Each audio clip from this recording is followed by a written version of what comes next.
नमस्कार, कैसे हैं? नमस्कार, मैं हूं राकेश, आप लोगों के सामने स्वागत करता हूं। उम्मीद करता हूं सभी लोग बहुत अच्छे होंगे और समय व्यर्थ ना करते हुए सीधे टॉपिक के ऊपर आते हैं। वाटर के 4 लेक्चर आप लोग के हो चुके थे। 5वें लेक्चर में हम लोग क्वेश्चंस देखने जा रहे हैं और जितना कि मैंने देखा वाटर के ऊपर बहुत सारे क्वेश्चन बन सकते हैं, इसलिए शायद इसके अलावा भी एक लेक्चर आ जाए वाटर का, फिर हमारा लगभग वाटर कंप्लीट हो जाएगा। आज हम लोग इंपॉर्टेंट इसके कुछ क्वेश्चंस करने जा रहे हैं और क्वेश्चंस होंगे एक्सप्लेनेशन के साथ, सिर्फ टिक मार्क से बात नहीं बनेगी। तो उम्मीद करूंगा आप इसको देखेंगे। अगर आप केवीएस पीआरटी को दे रहे हैं, केवीएस पीआरटी में जो ईवीएस का पोर्शन है लगभग 30 से 40 मार्क्स का आएगा। बहुत से लोग उसको 10 से 15 मार्क्स बोल रहे हैं, तो आप इस खतरे को ना पालें। खैर, ईवीएस में जहाँ तक मैं देख रहा हूँ कि लोग सिर्फ सीटेट के लेवल तक चल रहे हैं, रिस्क पे है। ठीक है, आपको इसको एनालिसिस करना पड़ेगा, इसको देखना पड़ेगा। नहीं देखा है तो मेरी पिछली वीडियो देख लीजिएगा।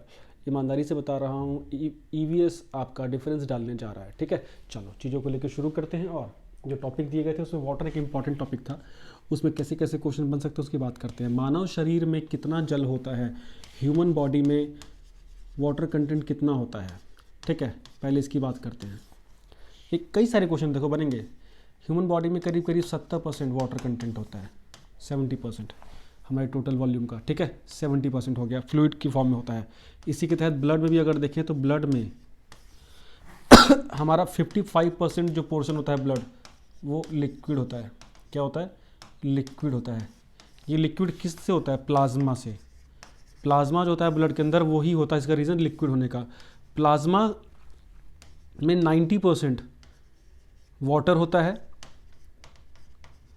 और 10% में इंपॉर्टेंट न्यूट्रिशंस होते हैं, जिसमें प्रोटीन्स वगैरह भी होते हैं, इंपॉर्टेंट है ना, जो फाइब्रोजन वगैरह, एल्बुमिन वगैरह ये सब होता है। सॉरी, तो इस तरीके से आपको इसको ब्रेकअप करना है। शरीर में कितना, ये ब्लड में हमारे क्या होता है? 55% वाटर या लिक्विड होता है, प्लाज्मा जिसे बोलते हैं, उसके अंदर 90% वाटर।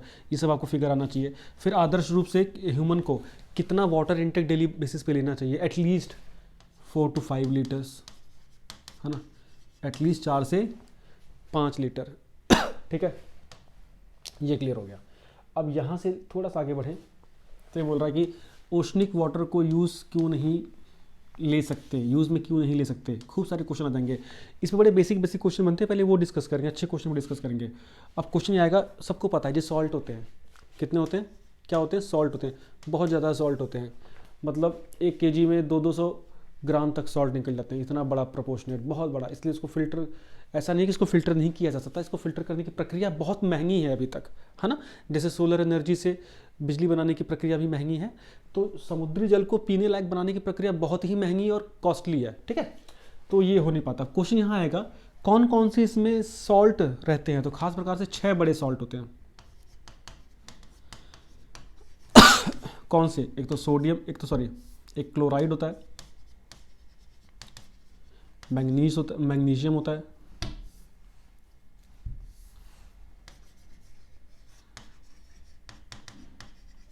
सल्फाइड होता है, पोटेशियम होता है, फॉस्फेट होता है, कैल्शियम होता है। इससे रिलेटेड कॉम्प्लेक्स सॉल्ट्स होते हैं, खासतौर से जो समुद्र में पाए जाते हैं। ठीक है जी। अब देखिए, अब आप कहोगे कि सर पानी के अलग अलग सोर्सेज भी तो होते हैं ना। अच्छा, सब में तो सॉल्ट होते होंगे। हाँ, जो पानी के लगभग जो सोर्सेज होते हैं उसमें थोड़ा बहुत सॉल्ट कंटेंट होता है, बहुत मामूली से लेके थोड़ा ज़्यादा तक में भी। जैसे जो ग्राउंड वाटर होता है, सॉल्ट वाटर, समुद्री जल के बाद अगर देखा जाए तो ग्राउंड वाटर में जिसको ग्राउंड वाटर का एक और नाम होता है पोर्टेबल वाटर, पोर्टेबल जो ज़मीन से निकालते हैं हैंडपम्प वगैरह के द्वारा, है ना, उसमें भी सॉल्ट कंटेंट होता है ना।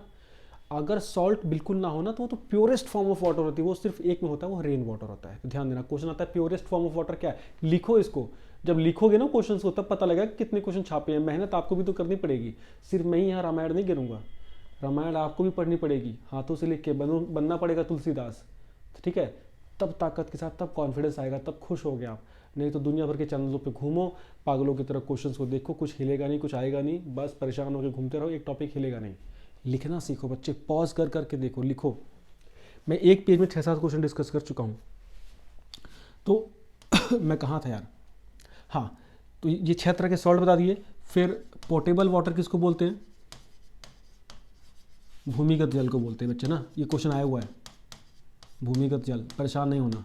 ठीक है, पानी के डिफरेंट डिफरेंट सोर्सेज भी तो होते हैं खूब सारे, ग्लेशियर से हो गया, झरनों से हो गया, झीलों से हो गया, नदियों से हो गया, भूमिगत जल से हो गया, ठीक है जी, ये सारे हो गए। तो समुद्री वाटर का आपको बता दिया। एक और चीज़, जो समुद्र है, समुद्री जल है, ये बायोडाइवर्सिटी का सबसे बड़ा, मतलब कि सबसे बड़ा इकोसिस्टम है हमारे पर्यावरण में। सबसे ज़्यादा जो संपदा है वो इसमें आपको मिलेगी। सबसे बड़ा एक स्टेबल इकोसिस्टम वाटर का ही है, ठीक है। Next, different sources of water, ये मैंने बता दिया। ओशन, ग्लेशियर, उसके बाद रेन, उसके बाद लेक्स, उसके बाद फॉल्स मतलब झरने, उसके बाद ग्राउंड वाटर, ठीक। इसमें ज़्यादातर question all of the above आएगा। अब इसमें ये सॉल्टी है, ये हार्ड वाटर है। ये क्या है बच्चे? Hard water. हार्ड वाटर किसे बोलते हैं बेटा? हार्ड वाटर या कठोर जल उसे बोलते हैं जिसमें जितना ज़्यादा साल्ट होगा वो पानी उतना कठोर माना जाएगा जिसमें जितना ज़्यादा सॉल्ट होगा। और वो पानी जिसमें सॉल्ट बहुत कम होगा, लवण बहुत कम होंगे या नहीं होंगे, उसको सॉफ्ट वाटर बोला जाता है। क्या बोला जाता है? सॉफ्ट वाटर, ठीक है। या मीठा जल जिसे हम लोग पीने के यूज़ करते हैं। मैक्सिमम तो 97% के करीब तो बेटा यही है, 2.5% के आसपास ये है, बताया था ना। ये भी ध्यान देना। डन। उड़ते हुए चलते हैं, उड़ते हुए। नेक्स्ट, जल चक्र। वाटर सिस्टम में घूमता रहता है। क्या करता रहता है? घूमता रहता है। आपको लग रहा है कि ईवीएस मैं अच्छे तरीके से करा रहा हूँ तो प्लीज़ अपना सम्मान दीजिए, चैनल को सब्सक्राइब करके और बेल आइकन प्रेस करके प्लीज़, और अपने एटलीस्ट 4-5 दोस्तों तक इसको भेजिए, तब चीज़ें मजा आएंगे। मैं वाकई आपको बोलता हूँ, ईवीएस जैसा मैं कराऊंगा वैसा कोई नहीं कराएगा, मैं ईमानदारी से बता रहा हूँ आपको, ठीक। अब देखिए, वाटर, आपको पता है कि जो वाटर की जो रोटेशन है वो कांस्टेंट है। सिस्टम में 57% के आसपास वाटर लगातार सिस्टम में रोटेट होता रहता है, अपने स्टेट्स को चेंज करता रहता है। वाटर के सबसे पहले लिक्विड फॉर्म में होता है, फिर गैसेस फॉर्म में बन जाता है, सॉलिड फॉर्म में भी बनता है, फिर टेम्परेचर से रोटेट करता रहता है ना, ये बताएंगे। तो जो जल चक्र चलता है, वाटर जो साइकिल में रोटेट करता रहता है सिस्टम में, वो 3 प्रक्रियाओं के तहत गुजरता है। पहला है भाप बनाना, वाष्पीकरण, इवोपोरेशन, देखा होगा आप लोगों ने। इसमें जब टेम्परेचर इंक्रीज होता है पानी के ऊपर, तो वो तरल से गैस की अवस्था में बदल जाता है, क्योंकि पानी जो होता है वो 100 डिग्री से ऊपर अगर गर्म होता है तो वो तुरंत अपनी अवस्था को बदलता है, अपनी स्टेट को चेंज करता है और वो लिक्विड से गैस बन जाता है। डन। तो भाप बन गया। भाप बन के जाता है ऊपर। जब ऊपर जाता है तो जैसे ही उसकी गर्मी निकलती है, मतलब थर्मल एनर्जी निकलती है, वो ठंडा होना शुरू कर देता है। तो ठंडा होकर वो कंडेंस हो जाता है। इस प्रक्रिया को बोलते हैं बाबू संघनन। क्या बोलते हैं? संघनन, ठीक। और फिर इसके बाद वो बरस जाता है लिक्विड फॉर्म में, ठीक। एक और प्रक्रिया होती है जिसे बोलते हैं ट्रांसपिरेशन। प्लांट्स से पानी उड़ना या भाप बन जाना, इसको बोलते हैं। जो पौधे होते हैं ना, जमीन से पानी खींचते हैं अपने पोषण के लिए, अपने काम भर पानी लेके उनकी जो टहनियाँ होती है पानी को निकाल देती हैं। इस प्रक्रिया को बोलते हैं वाष्पोत्सर्जन। वाष्पोत्सर्जन, ट्रांसपिरेशन, ध्यान देना बच्चे, ठीक हो गया। तो ये प्रक्रियाएं हैं जो घूमती रहती हैं। वाटर साइकिल ऐसे चलती है। नीचे जो पानी पृथ्वी पे है वो गर्म हुआ, उड़ के ऊपर गया, ऊपर संघनित हो गया, इकट्ठा हो गया, इकट्ठा होते होते इतने भारी हो गए कि टिक नहीं पाए तो बरस गए, तो बारिश हो गई, ठीक है। बारिश भी 3 प्रकार से 4 प्रकार की हो जाती है, ठीक। मैंने बताया था पिछली क्लासों में, दूसरे लेक्चर में बताया था, कहाँ वो ओलों के रूप में गिरती है, कहीं जहाँ पे नीचे हवा कैसी है उस हिसाब से बारिश होगी। बीच में हवा अगर ठंडी है तो आपको ओले के रूप में, बर्फ़ के रूप में दिखेगी बारिश। अगर गर्मी है तो आपको पानी की बूंदों के रूप में दिखेंगी, ठीक। तो ये क्वेश्चन हो गया। इसके बाद हम चलते हैं प्योरेस्ट फॉर्म ऑफ वाटर बच्चे, रेन वाटर। क्या होता है बेटा? Rain water, purest form. इसमें करंट नहीं लगेगा, करंट नहीं होता। मतलब क्या? जो प्योरेस्ट फॉर्म ऑफ वाटर होती है वो इलेक्ट्रिसिटी कंडक्ट नहीं करती है ना। इम्प्योर वाटर ही इलेक्ट्रिसिटी कंडक्ट करता है, क्योंकि उसमें जब आयंस आते हैं ना, सॉल्ट आता है तो ब्रेक होते हैं, आयंस बनते हैं, तो वही तभी तो वो इलेक्ट्रॉन को मूव कराते हैं, तो करंट फ्लो होता है। तो प्योर वाटर से करंट फ्लो नहीं होता है। क्वेश्चन है ये, लिख लो। नेक्स्ट क्वेश्चन, यूएन के रिकमेंडेशन के अनुसार प्रतिदिन हर व्यक्ति को कितना पानी कम से कम अपने जीवन चलाने के लिए मिलना चाहिए? आंसर है 50 लीटर। याद रखना है, इसको आ सकता है। आंसर कितना है? 50 litres. Done. Next question, boiling point क्या है वाटर का? 100 डिग्री सेल्सियस। मेल्टिंग पॉइंट जिसमें ठोस से लिक्विड होता है, 0 डिग्री सेल्सियस, है ना। उसके बाद बॉइलिंग पॉइंट हो गया, मेल्टिंग पॉइंट, फ्रीजिंग पॉइंट भी 0 डिग्री सेल्सियस, 0 से नीचे होने पे वो फ्रीज हो जाता है। अब क्वेश्चन आया हुआ है कि जो ज़्यादातर जो सॉलिड चीज़ें होती हैं तो डेंस, जितनी अवस्थाएं जब बदलती हैं तो जब जितना कोई चीज़ सॉलिड होती है तो वो डेंस होती जाती है, लेकिन पानी के केस में ऐसा नहीं है। पानी की जो बर्फ़ होती है ना, क्यूब्स आइस की, वो पानी पे तैरती हैं, जबकि और चीज़ों की तो ठोस चीज़ें डूबनी चाहिए। ऐसा क्यों? तो सॉलिड फॉर्म में वाटर ही एक ऐसा मॉलिक्यूल है, कंपाउंड है, जिसमें कि डेंसिटी रिड्यूस हो जाती है, कम होती है सॉलिड फॉर्म में। लिक्विड फॉर्म में सबसे ज़्यादा डेंसिटी होती है, तो वाटर की हाईएस्ट डेंसिटी होती है 4 डिग्री सेल्सियस पे।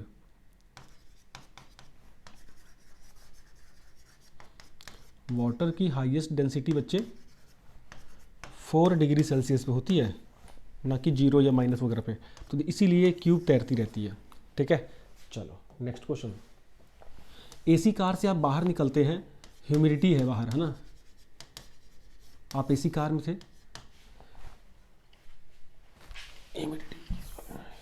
आप एसी कार में थे, एसी कार में मस्त बैठे हुए थे, बाहर एकदम चिपचिपा मौसम था, आर्द्रता वाला मौसम था, है ना। बाहर आप निकले, मेरी तरह चश्मा लगा रखा था आपने, अब बाहर निकलते हैं चश्मे पे भाप बन जाती है। ऐसा क्यों होता है बताइए, ऐसा क्यों होता है? ऑप्शन दे रहा हूँ, इवेपोरेशन, कंडेंसेशन, ट्रांसपिरेशन, क्या होता है बताइएगा आंसर। इसका आंसर दीजिए मुझे प्लीज़। नेक्स्ट, वाटर को साफ़ करने की प्रक्रिया है। सबसे पहले अगर एक अशुद्ध पानी है तो उसको कैसे करेंगे? सबसे पहले उसकी स्क्रीनिंग कर देंगे, उसमें जो खरपतवार, जो दिखने लायक चीज़ें, उसको छान के निकाल देंगे, है ना। जैसे कि पानी पड़ा तो पत्ते पे गिरा, मिट्टी पे गिरा, पत्थर उसमें शामिल हो गए, वो सब निकाल दिया हमने। ठीक है, उसके बाद सेडिमेंट करेंगे उसके बाद क्या करेंगे, जो उसके हैवी पार्टिकल्स है उसको सेटल डाउन होने देंगे कि नीचे बैठ जाए, है ना। ये तो नेचुरल रूप से होगा, सिंपल तरीके से। फिर इसका वैज्ञानिक तरीका भी है बड़ी इंडस्ट्रीज़ में, जिसको कि मशीनों के माध्यम से भी सेडिमेंटेशन की जाती है। सेडिमेंटेशन यही प्रक्रिया है जिसमें हैवी पार्टिकल्स वो बिल्कुल छान के अलग कर दिए जाते हैं। उसके बाद फिर पानी को फ़िल्टर किया जाता है। बहुत सारे तरीके हैं फ़िल्टर होने के, इसमें बड़ा फेमस तरीका है आरओ, रिवर्स ऑस्मोसिस प्रक्रिया। देख रहे हो, बहुत ही पेपर में आता है। ये क्या है? रिवर्स ऑस्मोसिस एक प्रक्रिया है जिसके द्वारा पानी को प्यूरिफाई किया जाता है। क्या किया जाता है? प्यूरिफाई किया जाता है एक सेमी परमिएबल मेम्ब्रेन से जिसमें कि जो माइक्रो ऑर्गेनिजम्स होते हैं, वायरस, बैक्टीरिया, उनको क्लीन अप किया जाता है, हटाया जाता है। इसी के साथ साथ यूवी रेज का भी यूज़ किया जाता है प्यूरिफिकेशन के लिए। यूवी रेज, अल्ट्रावायलेट किरणों का भी यूज़ किया जाता है। आप लोग जब आरओ की ऐड देखते होंगे तो ये सब होता होगा। इसके साथ साथ कुछ कंपाउंड भी यूज़ किए जाते हैं, जैसे कि कुछ एलिमेंट भी, क्लोरीन हो गया, एलम फिटकरी हो गई, है ना। जोधपुर वगैरह, जैसलमेर वगैरह में जाओ, वहाँ पानी को इकट्ठा जब करते हैं ना बारिश को, उसमें फिटकरी डाल देते हैं, बोलते पानी ख़राब नहीं होता इससे, है ना। ये सब प्योरीफिकेशन के लिए यूज़ होने वाली चीज़ें हैं, है ना। इंपॉर्टेंट कंपाउंड को डाला जाता है। क्वेश्चन एक आएगा उसकी स्विमिंग पूल में जब आप कभी जाते हैं तो उसके किनारे में नीले रंग का सॉल्यूशन रखा होता है, लोग उसमें पैर धो के जाते हैं पैर को प्यूरीफाई करने के लिए। ये जो स्विमिंग पूल में पानी नीला क्यों दिखता है? क्लोराइड होता है, आँखों में जलन इसीलिए होती है, इसीलिए बोलते हैं कि बाहर आओ तो नहा लो। और स्विमिंग पूल में जाने से पहले पैरों में ना एक सॉल्यूशन में पैर डिप करने होते हैं। क्या होता है वो? पोटेशियम परमैंगनेट, ताकि इम्प्योरिटीज़ आपके पैरों की खत्म हो जाए और पानी में इम्प्योरिटीज़ ना जाए। ठीक है, तो ये सब चीज़ें, इसको आपको ध्यान देना होगा। नीला थोथा बोलते हैं उसको, ये हो गया।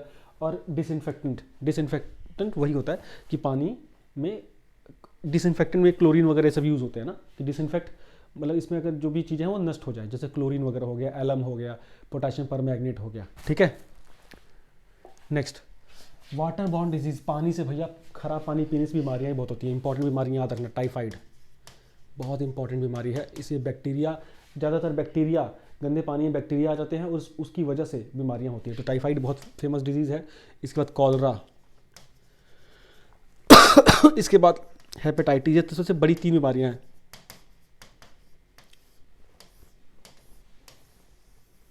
ये 3 बड़ी बीमारियाँ। फिर इसके बाद ब्लू बेबी सिंड्रोम। इसमें पानी में अगर ना नाइट्राइट की मात्रा ज़्यादा हो जाती है, नाइट्राइट, इसी सब पानी में अगर आर्सेनिक मिल जाता है तो कैंसर की समस्या भी हो सकती है। ठीक है, डिसेंट्री, लूज मोशंस, ये सब हो जाता है। ठीक है, तो ये कुछ भी इंपॉर्टेंट बीमारियां हैं जो कि पानी से खासतौर से देखने को मिलती हैं। हेपेटाइटिस में हेपेटाइटिस ए ज़्यादा होता है पानी से होने वाली बीमारी से, कंटामिनेटेड फूड एंड वाटर से। ठीक है, ये हो गया। इसके बाद अगर हम देखेंगे ग्लोबल वार्मिंग का क्या इफेक्ट है, भाई ग्लोबल वार्मिंग का बहुत भयंकर इफेक्ट पड़ रहा है और सीधे सीधे जिसमें हमारे जो प्योर वाटर है, इसमें जो हमारा जो फ्रेश वाटर है, मीठा पानी है, वो ख़राब हो रहा है। ग्लोबल वार्मिंग से पृथ्वी का तापमान बढ़ रहा है तो उसका सीधा प्रभाव पड़ रहा है कि जो ग्लेशियर्स वो पिघल रहे हैं और वो पानी जाके मिल रहा है समुद्र में, वेस्ट हो रहा है ना। तो वाटर स्कार्सिटी भी हो रही है, पैटर्न चेंज हो रहा है, बारिशों का क्रम बिगड़ रहा है, सर्दी गर्मी बरसात का मौसम बिगड़ रहा है, ठीक है। तो इससे जो टोटल बैलेंस है वो बिगड़ रहा है। ग्लोबल वार्मिंग की समस्या किसकी वजह से हो रही है? ग्रीन हाउस इफेक्ट की वजह से हो रही है। ग्रीन हाउस क्या होता है? जिसमें पृथ्वी का तापमान लगातार बढ़ रहा है हीट ट्रैप होने की वजह से। तो कुछ ऐसी गैसेस का प्रयोग जो कि पृथ्वी के तापमान को बढ़ा रही हैं, ग्रीन हाउस फिनोमिना को इंक्रीज करती हैं, है ना। इसमें CO2 बहुत इंपॉर्टेंट है, मीथेन बहुत इंपॉर्टेंट है, वाटर वेपर का बहुत बड़ा रोल है। नेक्स्ट इतना नेक्स्ट वीडियो में और क्वेश्चन कराऊंगा मैं इसके, कैसे लगे मुझे बताइएगा। चाहते तो टाइप करवा के MCQ क्वेश्चन कर सकते थे, लेकिन हाँ लिमिटेड रिसोर्सेज के साथ इस तरह से लक्ष्य हमारा होना चाहिए, क्वेश्चंस के कंसेप्ट को आप पकड़ें या कैसे कैसे क्वेश्चन बन सकते हैं, है ना। उम्मीद करता हूँ लेक्चर अच्छा लगा होगा। Thank you, bye bye.